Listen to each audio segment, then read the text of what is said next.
మన ప్రభువును రక్షకుడైన యేసుక్రీస్తు నామంలో మీకు శుభములు వందనములు తెలియజేస్తున్నాను. దేవుడు చూపుతున్నటువంటి అనుదిన కృపను బట్టి నేను ఎంతగానో సంతోషిస్తున్నాను. ఈ అనుదిన ధ్యానాల ద్వారా ఎంతగానో దీవించబడుతున్నామన్నది సత్యం. ఈ దినం యెషయా గ్రంథము 8వ అధ్యాయం మన ధ్యానాంశంగా ఉంది. ఒక అధ్యాయాన్ని చదివి ధ్యానిస్తున్నప్పుడు అందులో ఆకర్షించేటువంటి ఇంక అందు నుండి మన దృష్టిని పక్కకు తిప్పుకోలేని వచనాలు కొన్ని కనబడతాయి. అలాంటి వచనమే ఈ అధ్యాయంలో 20వ వాక్యం. ధర్మశాస్త్రమును ప్రమాణ వాక్యమును విచారించుడి, ఈ వాక్య ప్రకారము వారు బోధించని ఎడల వారికి అరుణోదయం కలగదు. అలాగే ఈ 8వ అధ్యాయం 16వ వాక్యం కూడా చూడండి. ఈ ప్రమాణ వాక్యమును కట్టుము, ఈ బోధన ముద్రించి నా శిష్యులకు అప్పగింపము. God's word, God's council. ఇది మన దేవుని వాక్కు, మన దేవుని ఉపదేశం. ఈ అంశాన్ని విశ్లేషించక మునుపు చివరి వచనాలు నేను చదవాలని ఆశపడుతున్నాను. 21, 22 వచనాలు. ఎవరికి అరుణోదయం కలగని వారి యొక్క పరిస్థితికి రాయబడింది. అటు వారు ఇబ్బంది పడుచు ఆకలి కొని దేశ సంచారం చేయుదురు. ఆకలి కొనుచు వారు కోపపడి తమ రాజు పేరును తమ దేవుని పేరును శాపములు పలుకుచు మీద చూదురు. భూమి తట్టు తేరిచుడగా బాధలను అంధకారమును దుస్సహాయమైన వేదన కలుగును. వారు గాఢాంధకారములకి తోలివేయబడెదరు. చాలా వరకు ప్రజల్ని గమనిస్తున్నప్పుడు మొదటగా వారున్న పరిస్థితిని బట్టి ఇతరులను ద్వేషించడం, దూషించడం ప్రారంభిస్తారు. ఆ తర్వాత దేవుని దూషించడానికి వెనకంచి వేయరు. ఇక చివరికి తమను తాము దూషించుకోవడం మొదలు పెడతారు. కానీ ఆ పరిస్థితి కారణం ఏంటి అని పశ్చాత్తాప దిశగా మాత్రం వాళ్ళు ఆలోచన చేయరు. అలాగా నలిగిపోతూ కృంగిపోతూ పశ్చాత్తాపడకుండా పరిస్థితులపైనే దృష్టి పెట్టి ఎంతోమంది కృంగి నశించిన వారు నేను చూశాను. ప్రకటన గ్రంథం 16వ అధ్యాయంలో 10-11 వచనాలు ఇలాగ అంటున్నాయి. 5వ దూత తన పాత్రను ఆ క్రూర మృగము యొక్క సింహాసనం మీద కుమ్మరింపగా దాని రాజ్యము చీకటి కమ్మెను. మనుషులు తమ కలిగిన వేదనను బట్టి తమ నాలుకలు కరుచుకొనుచున్నది. తమ కలిగిన వేదనను బట్టి పుండ్లను బట్టి పరలోకమందున దేవుని దూషించిరి గాని తమ క్రియలను మాని మారు మనసు పొందిన వారు కారు. దూషించడము, ద్వేషించడము లేదా నెపములు మోపడం ఇది సాతాను యొక్క చర్య. కొందరు విశ్వాసంలో కొనసాగుతున్నట్టుగానే కనపడతారు, కానీ వారికి తెలియని సత్యం ఇది. ఎక్కువగా మీలో కంప్లైనింగ్ స్పిరిట్ ఉంది అంటే, ప్రతి దాన్ని వివాదం చేస్తూ మీరు కంప్లైంట్ చేస్తున్నారంటే మీరు యోచించండి, దాని వెనుక పనిచేస్తున్న ఆత్మ ఎట్టిదో. అయితే ఇక ఈ ప్రమాణ వాక్యమును బోధించని ఎడల అరుణోదయం కలగదు అన్నాడు కదా, దాని గురించి కాస్త ఆలోచించేద్దాం.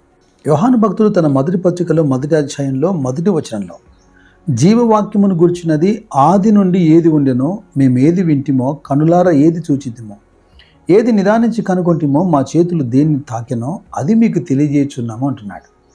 జీవవాక్యమును గూర్చినది అని ప్రారంభిస్తున్నాడు.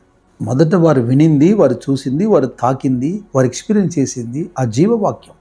ఇదే మాటను యూదా పత్రికలో 3వ వచనం చూస్తే, ప్రియులారా మనందరికీ కలిగిన రక్షణ గురించి మీకు వ్రాయవలనని విశేషాసక్తి గల వారిని ప్రయత్నపడుచుండగా పరిశుద్ధులకు ఒక్కసారే అప్పగింపబడినటువంటి బోధ నిమిత్తము మీరు పోరాడవలనని మిమ్మల్ని వేడుకొనొచ్చు మీకు వ్రాయవలసి వచ్చాను.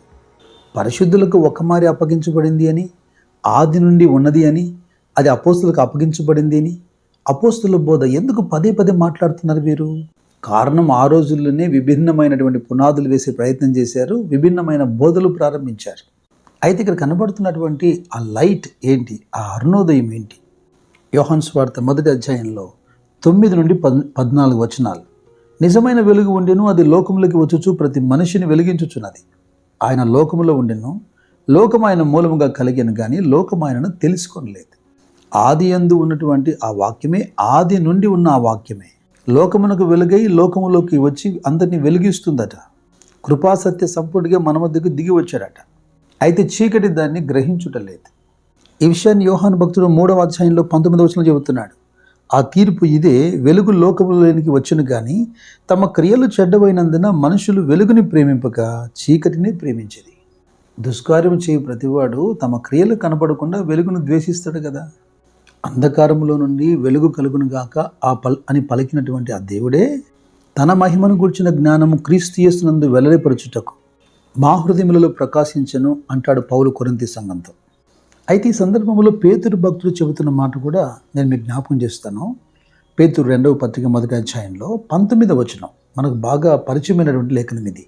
మరియు ఇంతకంటే స్థిరమైన ప్రవచన వాక్యం మనకున్నది. తెల్లవారి వేకువ చుక్క మీ హృదయములలో ఉదయించు వరకు ఆ వాక్యము చీకటి గల చోటున వెలిగిచ్చు దీపమైనట్టున్నది. దాని యందు మీరు లక్ష్యం ఉంచినట్లా మీకు మేలు. ఈ వాక్యము లోకాన్ని వెలిగిస్తుంది, మనకు వెలుగుగా ఉంది, మన పాదములకు దీపమే నడిపిస్తుంది. ఒక రోజున తెల్లవారిపోతుంది, అరుణోదయం కనబడబోతుంది, వేకువ చుక్క మనం చూడబోతున్నాం. ఇప్పుడు నడిపిస్తున్నటువంటి వాక్యమని ఈ వెలుగులోనికి మనల్ని తీసుకెళ్తుంది. ఆ వెలుగు ప్రకాశించేంత వరకు వాక్యమైనటువంటి ఈ వెలుగు మనల్ని నడిపిస్తుంది. మరి ఆ వేకువ చుక్క ఎవరు? చాలా స్పష్టంగా ప్రకటన గ్రంథం చివరి అధ్యాయమైన 22వ అధ్యాయంలో 16వ వచనం అంటుంది, సంఘముల కోసం ఈ సంగతుల గురించి మీకు సాక్ష్యం ఇచ్చుటకు యేసు అను నేను నా దూతను పంపి ఉన్నాను. నేను దావీదు వేరు చిగురును సంతానమును ప్రకాశమానమైన వేకువ చుక్కనై ఉన్నాను. దేవునికి స్తోత్రం. అయితే సంఘములతో ఆత్మ చెబుతున్న మాట ఏంటి? నేను వచ్చు వరకు మీకు కలిగిందని మీరు గట్టిగా చేపట్టండి.